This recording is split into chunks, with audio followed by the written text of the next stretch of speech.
Tout comprendre au FCPR. Pour comprendre les FCPR, il faut d'abord se pencher sur une première définition, celle du private equity. Si les marchés financiers vous permettent de contribuer au développement d'entreprises cotées en bourse, le private equity, ou capital investissement en français, concerne l'investissement dans des sociétés non cotées. Longtemps réservé aux investisseurs institutionnels ou avertis, le private equity se démocratise. Pour investir dans le non coté, les acteurs financiers ont créé plusieurs types de fonds spécialisés, comme les FCPR, un acronyme qui signifie Fonds communs de placement à risque. Plus concrètement, les FCPR sont des fonds investis dans des titres d'entreprises non cotées à hauteur de 50% minimum.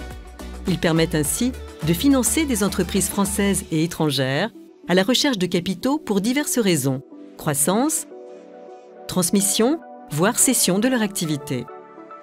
En investissant dans des FCPR, vous contribuez donc à soutenir l'économie réelle tout en donnant du sens à votre épargne. Le private equity offre aussi un fort potentiel de rendement. Plus de 11% par an en moyenne sur la période 2006-2020. Mais en contrepartie, ce type de placement comporte des risques. Autrement dit, vous pouvez perdre tout ou partie du capital investi. Les FCPR sont à envisager dans une optique de diversification de votre patrimoine. Ils doivent être pensés en fonction de votre situation personnelle, vos objectifs d'investissement et votre profil de risque. Vous devez également garder en tête que ce type de placement est à envisager sur le long terme. Prenez donc bien en compte la durée de blocage du fonds, 8 ans généralement, et la possibilité que celle-ci puisse être prolongée par la société de gestion. Regardons maintenant la fiscalité de ce type de produit qui varie en fonction du type de FCPR. Il existe en effet les FCPR dits fiscaux et les FCPR non fiscaux, aussi appelés FCPR juridiques.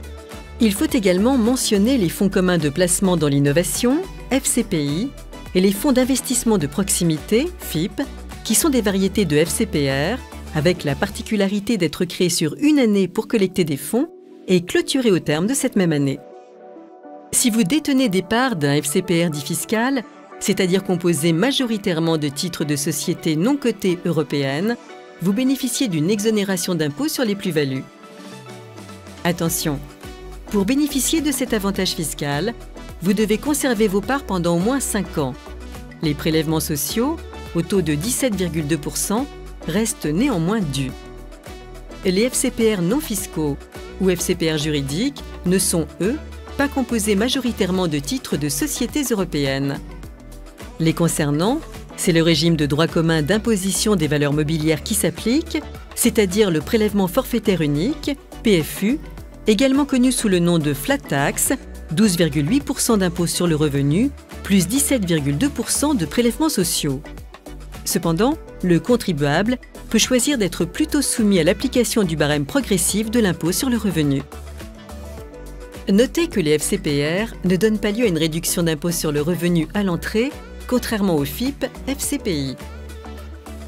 Enfin, si vous décidez d'investir dans un FCPR via l'assurance vie ou le PER, sachez que c'est le régime fiscal du support dans lequel il est intégré qui s'applique. Vous voici désormais paré à vous lancer dans la grande aventure du private equity.